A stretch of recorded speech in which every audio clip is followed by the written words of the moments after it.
ఈ రోజు మా ఇంట్లో కొత్తిమీర చట్నీ చేశాను. చాలా బాగా వచ్చింది. వేడి అన్నంలో ఈ చట్నీ వేసుకొని తింటే ఎంత బాగుందో, చాలా కమ్మగా చాలా బాగుంది.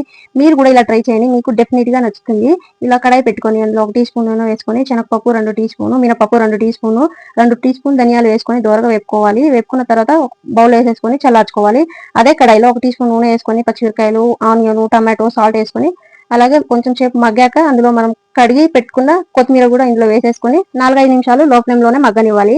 4-5 నిమిషాల తర్వాత ఇందులో లెమన్ సైజ్ చింతపండు 1/2 టీ స్పూన్ పసుపు వేసుకొని కొంచెం బాగా ఫ్రై చేసేసుకొని సైడ్ పెట్టుకోవాలి. ఈ చట్నీ వేడి అన్నంలో చాలా బాగుంటాయి. మీకు డెఫినెట్ గా నచ్చుతుంది, ట్రై చేయండి. మిక్సర్ జార్ తీసుకొని అందులో మనం ఫ్రై చేసి పెట్టుకున్న పప్పు ఇందులో వేసేసుకొని అల్లం వెల్లుల్లి 2 ఇందులో వేసేసుకొని మనం ఫ్రై చేసి పెట్టిన కొత్తిమీర టమాటో ఇందులో వేసుకొని గ్రైండ్ చేసేసుకోవాలి.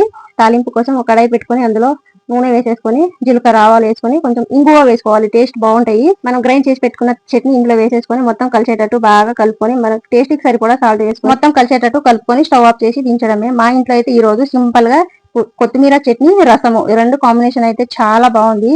ఎప్పుడు కర్రీతో కాకుండా అప్పుడప్పుడు ఇలా చట్నీతో లంచ్ చేయండి, టేస్ట్ చాలా బాగుంటుంది. మరి మా ఇంట్లో అయితే చట్నీ రసము. మరి మీ ఇంట్లో ఏం చేశారో స్పెషల్ కామెంట్ చేయండి.